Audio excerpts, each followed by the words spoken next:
அன்பானவர்களே, அன்பு வணக்கங்கள்.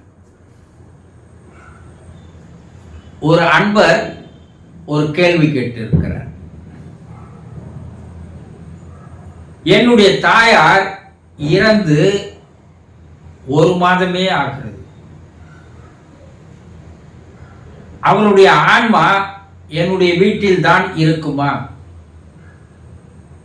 நான் அதை எப்படி தெரிந்து கொள்வது? இதை பற்றி நீங்கள் கூற முடியுமா என்று கேட்டிருக்கிறார். இறந்தவர் ஆன்மா உங்கள் வீட்டில் இருப்பதை எப்படி தெரிந்து கொள்வது? இதுதான் அவர் கேட்கின்ற கேள்வி. ஒருவர் இறந்து போனால், மரணம் அடைந்தால், அவருடைய உடலை விட்டு வெளியேறுவது மன உடலும் ஆன்ம உடலும் ஆகும். 3 உடல்களை உடையவர்கள் தான் நீங்கள். இதுவே பல பேருக்கு தெரியாது. 3 உடம்பா? எங்க, எனக்கு ஒரு உடம்பு தானே இருக்குது அப்படின்னு கேட்பவர்கள் தான் இருப்பார்கள். உங்களுக்கு 3 உடல் இருக்கிறது. கண்ணால் பார்க்கக்கூடிய உடல் தோல உடல், பிசிக்கல் பாடி. அதற்குள்ளே இருக்கின்ற ஒரு உடல் மன உடல், மெயின் பாடி. அதற்குள்ளே இருக்கின்ற ஒரு உடல் ஆன்ம உடல்.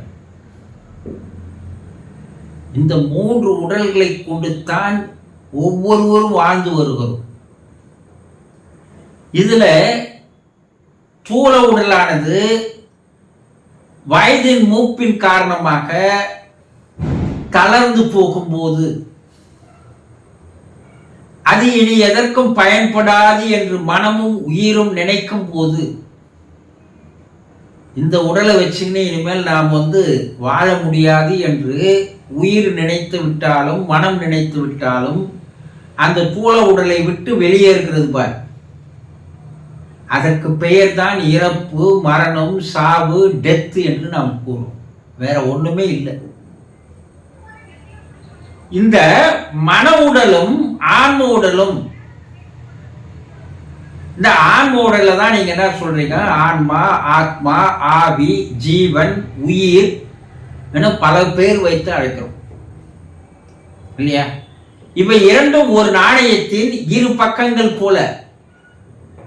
நாணயம் எடுத்தா ஒண்ணு தலை இருக்கும், பின்பக்கம் பூ இருக்கும் பாதி. இந்த ஆன்மாவும் மனமும் ஒன்றோடு ஒன்று சேர்ந்த வண்ணம் தான் இருக்கும். இப்போ இந்த உடலை விட்டு வெளியேறிய அந்த ஆன்மாவானது, ஆத்மாவானது உங்கள் வீட்டில் தான் இருக்கும். ஒரு 16 நாட்களுக்கு அது உங்கள் வீட்டை விட்டு போகாது. இந்த 16வது நாள் நாம் ஒரு சடங்கை செய்கிறோம் இல்லையா? இந்த சடங்கு எதுக்கு, ஏன் செய்யறாங்கன்றது உங்கள பல பேருக்கு தெரியாது. அந்த சடங்கை காரியம் என்று சொல்லுவார்கள் இல்லையா?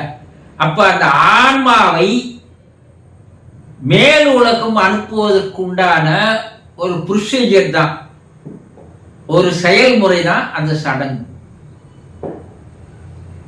அது சரியான முறையில் அக்காலத்தில் செய்தார்கள். ஏன்னா அந்த அளவுக்கு ஆற்றல் கொண்டவர்கள், வேதத்தில் கை தேர்ந்தவர்கள் அந்த காலத்தில் இருந்தார்கள்.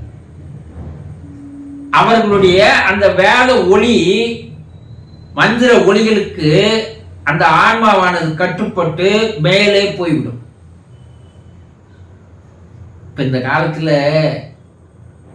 வேதத்தை கரைச்சு குடிச்சவங்களே இல்லை, அந்த மந்திரங்களை அதனுடைய லயத்தோடு கூறுகின்ற ஆட்களும் இல்லை. அந்த சடங்கை செய்வதற்குண்டான மந்திரமும் தெரியாது. அதை செய்யக்கூடியவர்களுக்கு ஆற்றலும் இல்லை, திறமையும் இல்லை, சக்தியும் இல்லை. அதனால இந்த ஆன்மாவானது மேல் நோக்கி செல்வது இல்லை.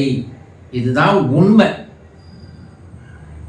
அப்ப அந்த ஆத்மாவானது உங்கள் வீட்டில் தான் பல மாதங்கள் இருக்கிறது.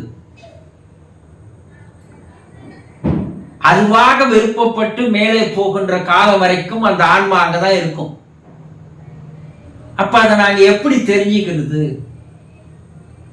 என்ன, அவர் உங்கள் வீட்டில் இருந்தபோது படுக்கை அறையிலே படுத்திருந்தார் இல்லையா? அந்த படுக்கை அறையிலே ஒரு விதமான மலரின் வாசம் வீச ஆரம்பிக்கும். அது மல்லிப்பூ வாசனையா இருக்கலாம், வேற நல்ல ஒரு ரோசா வாசனையா இருக்கலாம், சில நேரங்களில் சந்தன வாசனை வரலாம். இப்படி ஏதோ ஒரு நறுமணமானது அந்த அறைக்குள் வீசுகிறது என்றால் அந்த ஆன்மா அந்த அறைக்குள் இருக்கிறது என்பதை நீங்கள் தெரிந்து கொள்ளலாம். இரண்டாவது என்னன்னா, உங்கள் வீட்டுக்குள் இதுவரைக்கும் இல்லாத பட்டாம்பூச்சியானது வீட்டிற்குள் வந்து அந்த வீட்டை சுற்றி சுற்றி வந்து கொண்டிருந்தாலோ, சிட்டுக்குருவியானது வீட்டுக்குள் வந்து சுற்றி சுற்றி வந்து கொண்டிருந்தாலோ, தும்பியானது வீட்டுக்குள் வந்து சுற்றி கொண்டிருந்தாலோ, அந்த ஆன்மா அந்த வீட்டில் இருக்கிறது என்பதற்கு இரண்டாவது அறிகுறி. மூன்றாவது, உங்கள் வீட்டை நோக்கி இதுவரைக்கும் வராத ஜீவராசிகள், அது பூனையா இருக்கலாம், நாயா இருக்கலாம், பசுமாடா இருக்கலாம், எதுவாக இருந்தாலும் உங்கள் வீட்டாண்ட வந்து வந்து நின்று கொண்டிருந்தால் அந்த ஆத்மா உங்கள் வீட்டில் இருப்பதற்குண்டான மூன்றாவது அறிகுறி. நீங்கள் வீட்டிற்குள் நடந்து போகும்போது திடீரென்று ஒரு இடத்தில் உங்கள் உடல் முழுவதும் குளிர்ச்சி தன்மை, ஒரு ஐஸ் மேல வந்து பட்ட மாதிரி, இல்ல ஒரு நெடுநேரம் ஓடிக்கொண்டிருந்த ஒரு ஏசி ரூமுக்குள்ள போனா எப்படி நம்ம உடல் முழுவதும் குளிர்ச்சி தன்மை ஏற்படுகிறதோ அது போல ஏற்பட்டால் அடுத்த அறைக்குள் போகும்போது அந்த குளிர்ச்சி தன்மை போயிடும். ஏன் இது போல நடக்குதுன்றது உங்களுக்கு பல பேருக்கு தெரியதில்லை. அந்த ஆன்மா உங்களை நோக்கி எதிர்பக்கமாக வறுமையானால் அந்த ஆன்மாவின் உடலிலிருந்து வீசுகின்ற அந்த குளிர் காற்றானது, குளிர்ச்சியானது உங்க உடலை தாக்குகிறது. இது வீட்டில் அடிக்கடி நடந்தா அந்த ஆத்மாவானது உங்க வீட்டில் தான் இருக்குது.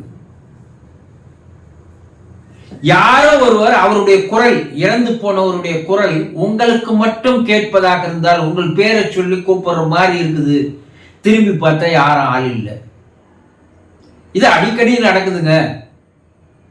அவர் குரல் கேட்கிறது, ஆனா திரும்பி பார்த்தா அவர் இல்லை அப்படி என்ற எண்ணம் உங்களுக்குள்ளே ஏற்பட்டால் அந்த ஆன்மா இருக்கிறது. வீட்டில் தீபம் ஏற்றி வைக்கிறீங்க, அந்த தீபம் நிலையாக நேராக நின்று எரியாமல் அது அலைந்த வண்ணமாகவே இருந்து கொண்டு இருக்கிறது என்றால் அந்த ஆன்மா அந்த வீட்டில் இருக்கிறது.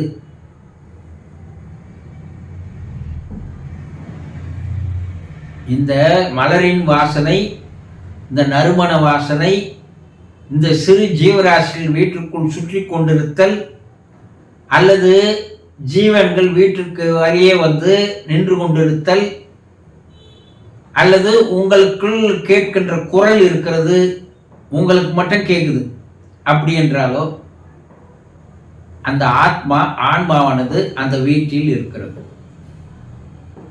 இரவு நேரங்களில் அறை கதவு திறப்பது போல, சாற்றுவது போல, ஜன்னல் கதவு திறப்பது போல, சாற்றுவது போல, இது போல ஓசைகள் அடிக்கடி கேட்டால் அங்க போய் பார்த்தா யாரும் இல்லை, ஆனா திறந்திருந்த கதவு மூடி வைத்திருக்கிறது, மூடி இருந்த கதவு திறந்து வைத்திருக்கிறது,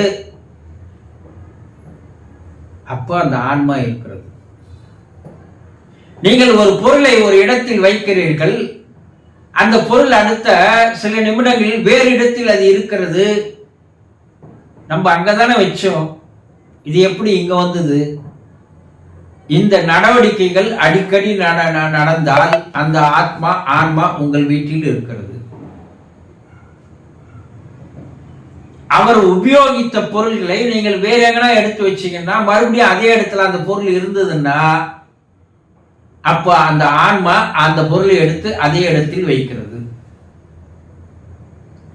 இப்படி சிறிது சிறிதாக பல்வேறு நிகழ்வுகள் உங்கள் வீட்டில் நடைபெறுவது அடிக்கடி நடைபெறுகிறது என்றால்